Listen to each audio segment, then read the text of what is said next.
চাল কুমড়োর খোসা আমি করবো। আমি পেঁয়াজ আর রসুনটা একটু ভেজে নেবো, কড়াইতে তেল দেবো, লঙ্কা ভেজে নেবো।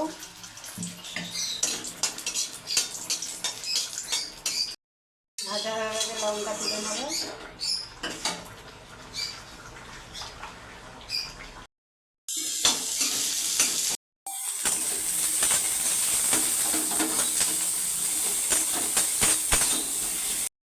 দুটো কাঁচা লঙ্কা দিলাম আমি।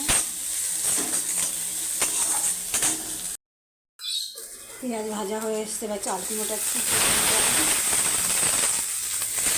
একটুখানি কালো জিরে দিয়ে দেবো।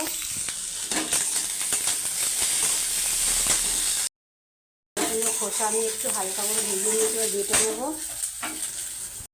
এবার তুলে নেব, একটুখানি ঠান্ডা করে আমি তেলের করবো, মিক্সিতে বেটে নেব। মিক্সি জারে আমি দিয়ে দিয়েছি, এবার বেটে নেব। তেল গরম হয়ে গেছে, এবার বাটাটা দিয়ে দেবো, চাল কুমড়ো খোসা বাটাটা। সামান্য একটু হলুদ দেবো, 2-4 দানা চিনি দিয়ে দেবো। হয়ে গেছে আমার টালা, এবার নামিয়ে দেবো। চাল কুমড়ো খোসা বাটা বেটে আমি একটু তেল দিয়ে কড়াইতে তুলে নিয়েছি, এবার নামিয়ে দেবো। বন্ধুরা এইভাবে বেটে খাবে, খুব ভালো লাগবে।